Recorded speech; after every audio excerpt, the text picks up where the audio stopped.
Dana Foster, and you are watching Independent Chick. Today, we are talking to the men. We're continuing our conversation that we had with them about the independent woman. Have you ever wondered what he's thinking? What about those mixed signals? Or do they really like powerful women? We'll find out today on our panel of men. And later on the show, we'll be talking to Carolyn Bergen, who will be giving us sound relationship advice. Stay tuned to Independent Chick. We're right back right after this.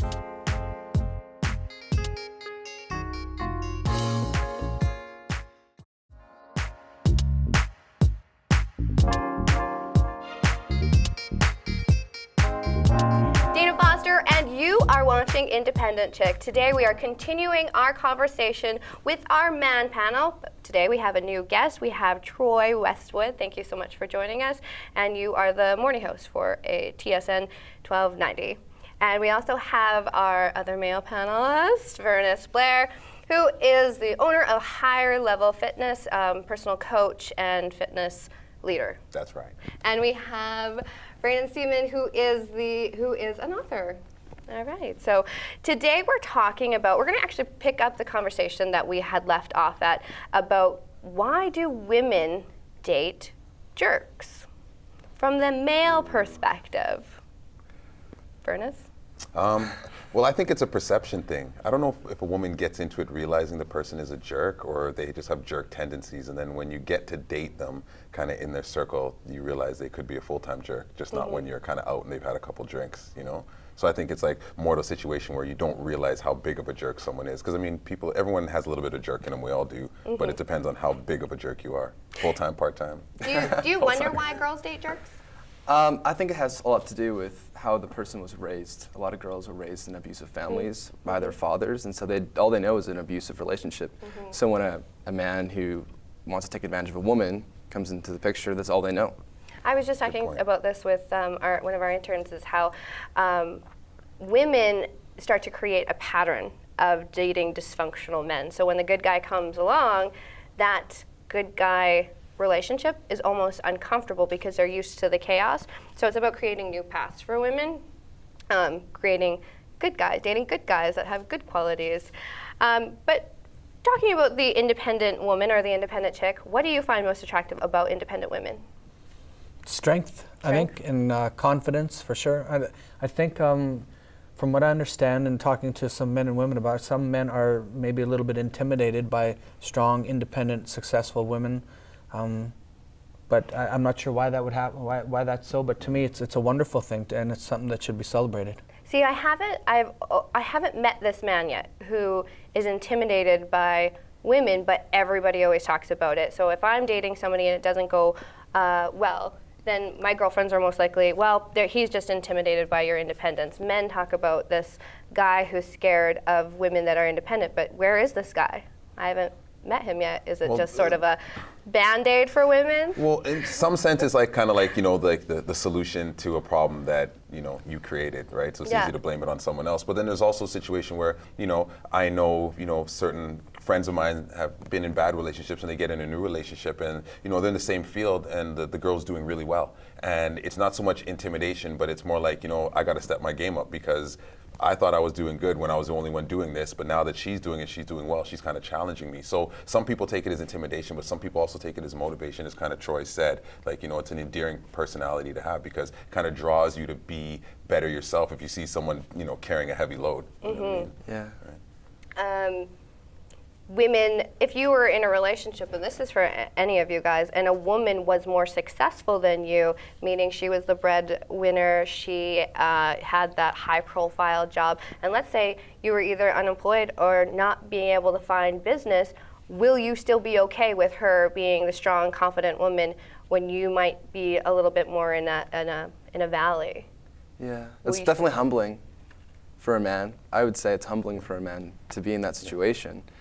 Because I think every man, they have that tendency to lead. Like a man wants to lead the woman still. Right. But I think in a way that's that's a patriarchal statement. yeah. That's a dangerous But there is statement. a bit of truth to that. I mean, I've talked about that guy who wants to take that lead or wants that woman to be the and little woman in the kitchen. in his family lifestyle too, right? Yeah. Like, like I have older parents, so I see like, maybe 2 generations of removed tradition that my parents participate in, and it's really frustrating to see like the certain things that my mom would put up with from my dad, where it's just like, my wife says to me like, you're not gonna be like that when we get older. Like, she says it all the time because my dad is like, he's very traditional, the men get up, let's go have a drink, the women will clean the table. How do you divide that? How do you divide that? I divide that by, I have sisters who are closer to me in age, so I kind of learned like, you can let dad say that because he's dad, but you can't behave like that. And that's also perspective for like what it means to lead, right? Yes. Because I think a leading could be like the man cleaning, right? Yeah. Like my dad, I grew up with my dad, like waking up in the morning, getting my mom coffee, bed and breakfast, and like cleaning, Does he have a cooking. brother? My dad? Yeah, just kidding. Yeah, does your brother? I'm kidding. I'm He's kidding. perfect. Yeah. So that can mean, like, leading could be different. Okay. And if you want your lady to be happy, you better be fulfilling your Flexible. end of the equation. Yeah, totally. Whatever way you need to bow. Yeah. All right. Yeah. Mixed signals. What is with mixed signals? Now, I have a theory on this, is that women, so we're talking about male-female relationships. Women take things that are perceived as innocent from men, that they don't really quite connect to that fact that when women are friendships or relationships or getting to know someone, they're already in the future, and that's the women need to like really pull themselves back to that present time and the reality of situations. But why is there that mixed signal between like, I really like you, to suddenly there's no more text? And it's not about, it's not going there, like I'm talking about actual just friendship. Well, I think it's someone's kind of like, let's say I'm single and you're single and I'm interested in you and you're interested in me, Right. but like I want us to get really serious and you don't. I could take a long hug, meaning that your feelings Yes. match my feelings. Yes, Right? exactly. So it's not so much mixed signals, it's the Yeah. interpretation of the signal, because you could just be like, hey, we're really close, I'm giving you a big hug, and I could be taking it as like, ooh, maybe her feelings have stepped up to my level now. And then when I say something to you that you don't reciprocate back, then it becomes like, whoa, it was a mixed signal, but it was the interpretation. One of my friends that we're constantly working with each other, we have a friendship together, but we had that conversation prior to going into this, is about boundaries and about talking and communicating and saying, okay, this about those boundaries about like hugging and like those kind of things, because those can send mixed signals. Do you agree? Yeah. Isn't that the key though? If you have to increase communication and add depth to it. If there's any That's true. misunderstanding with mixed signals, communication can solve that. Yeah, totally. And vulnerability is a huge part of any relationship, like Yeah. communication and vulnerability. I mean, I'm going through that kind of right now.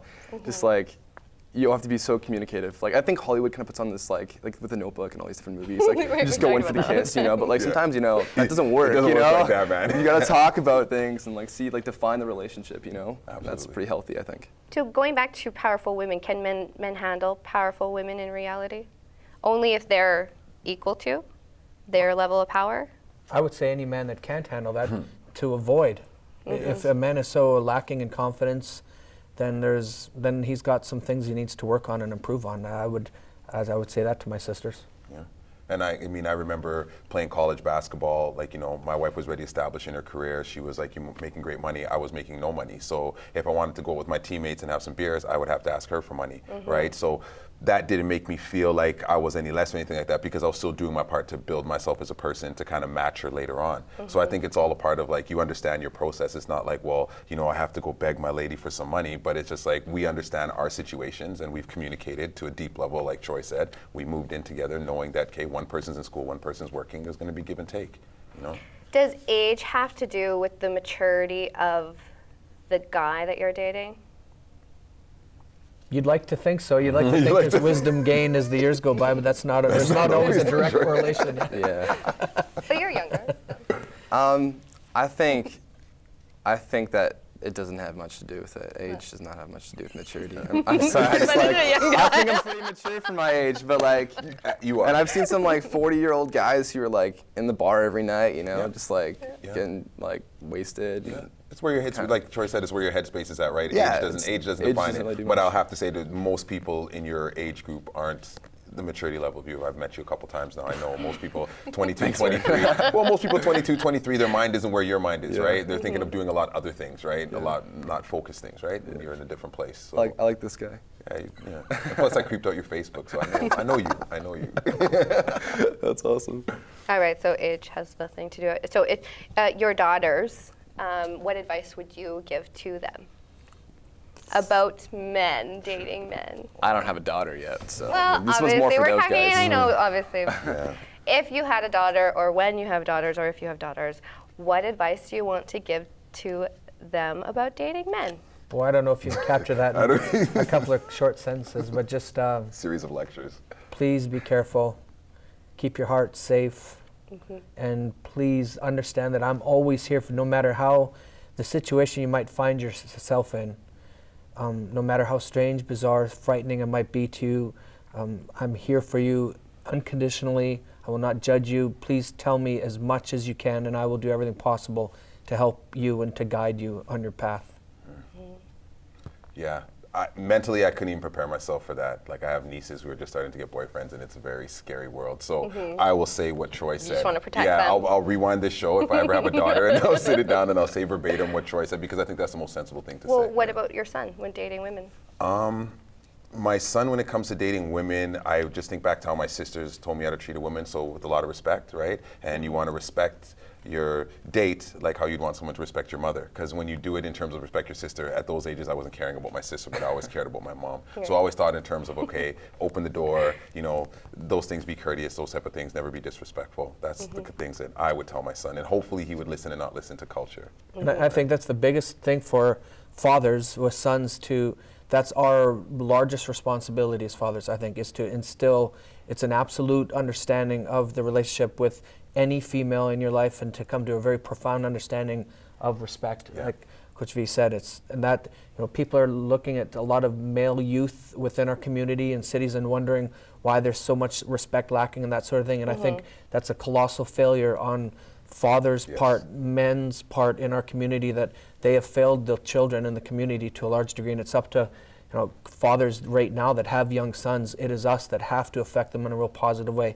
and come to a profound understanding of that. So we were chatting in another show about domestic violence, and we were with the women. We're sharing our stories. I'm a survivor of domestic violence, and I teach in my seminar about the cycle of abuse.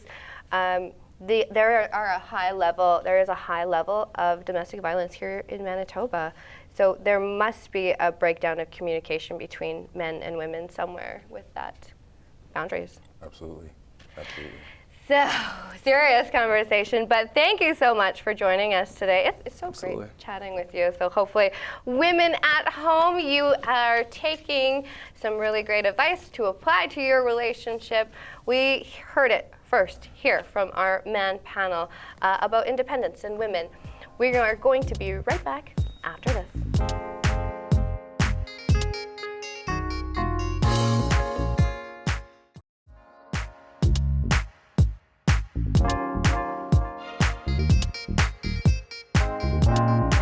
You are watching Independent Chick. I'm Dana Foster. Thanks for watching.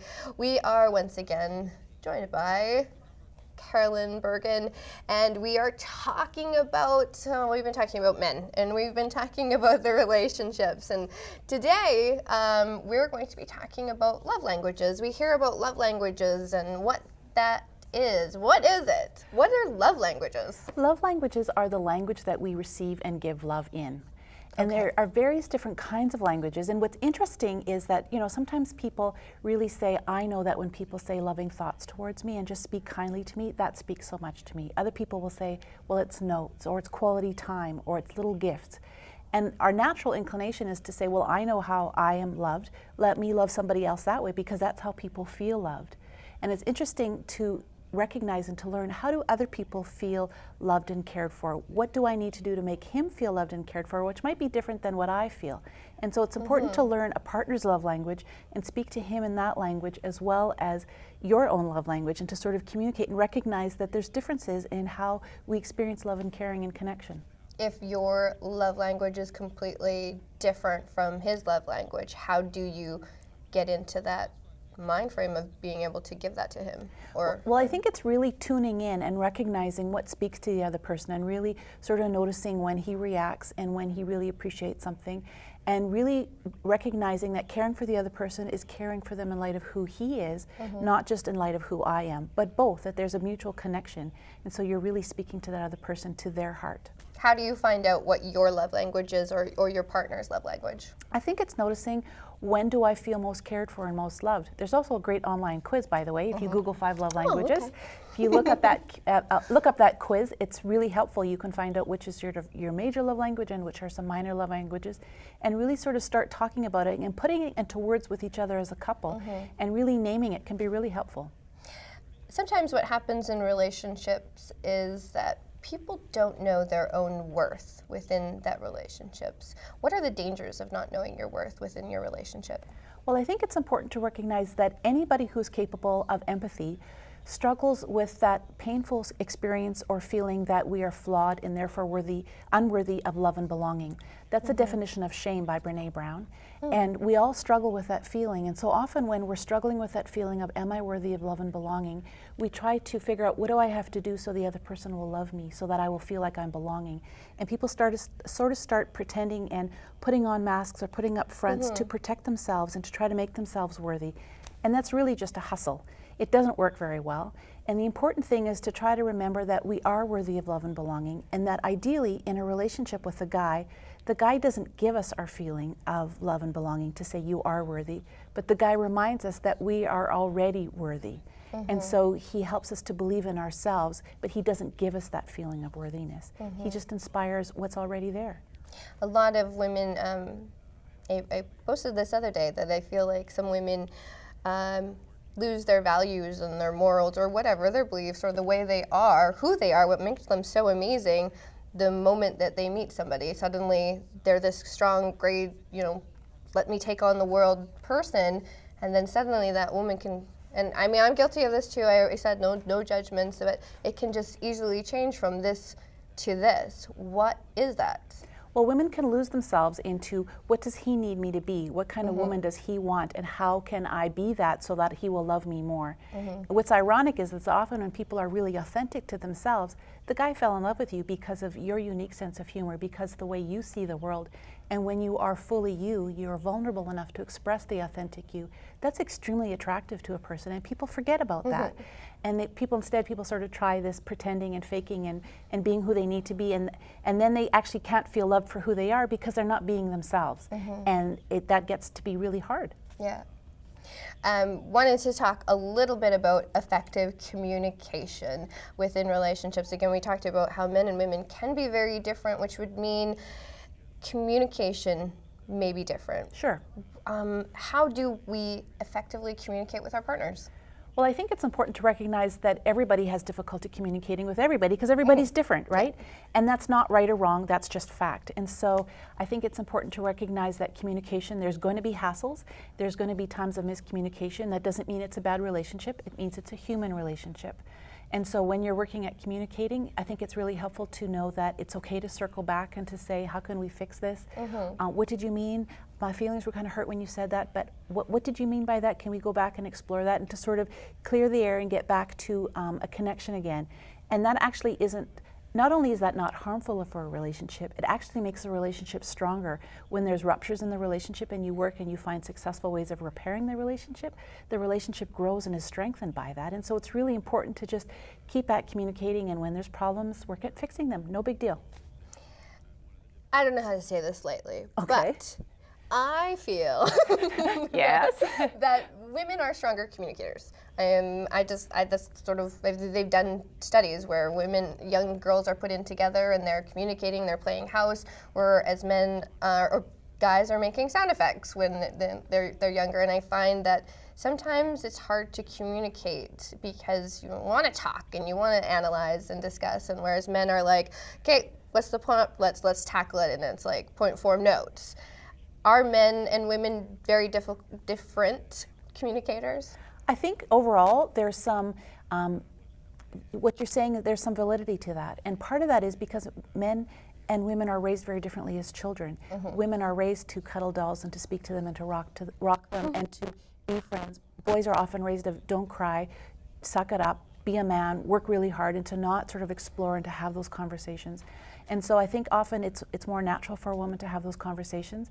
And when a guy is willing to enter into those conversations with her, it's really cool, right? And it's actually good for the guy. Guys that are married and in meaningful, healthy relationships, they tend to live longer than single guys who don't have women in their lives that are asking them about their feelings and exploring and helping them with that stuff and creating those sorts of conversations.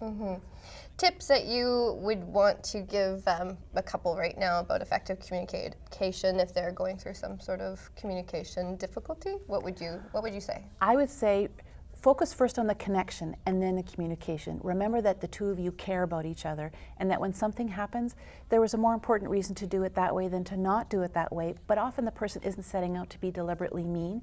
There's a misunderstanding that needs to be explored and understood. Remember the bigger picture of that connection would be the first thing. The next thing would be just keep working at it. Try to find ways of finding common ground, remembering the love that you have for each other, and to continue working at circling back and repairing those ruptures.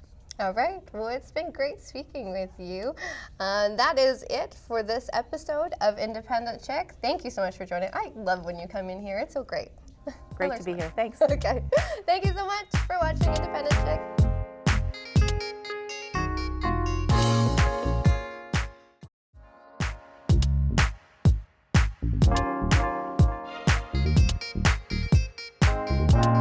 You have been watching Independent Chick. I'm Dana Foster. You can follow us on Twitter at IC_strength or follow me, IC_Dana. You can also like us on Facebook. Thank you so much for watching. Hope you're ready to take on your relationships and be that independent chick that you want to be in your relationship. Thanks so much for watching.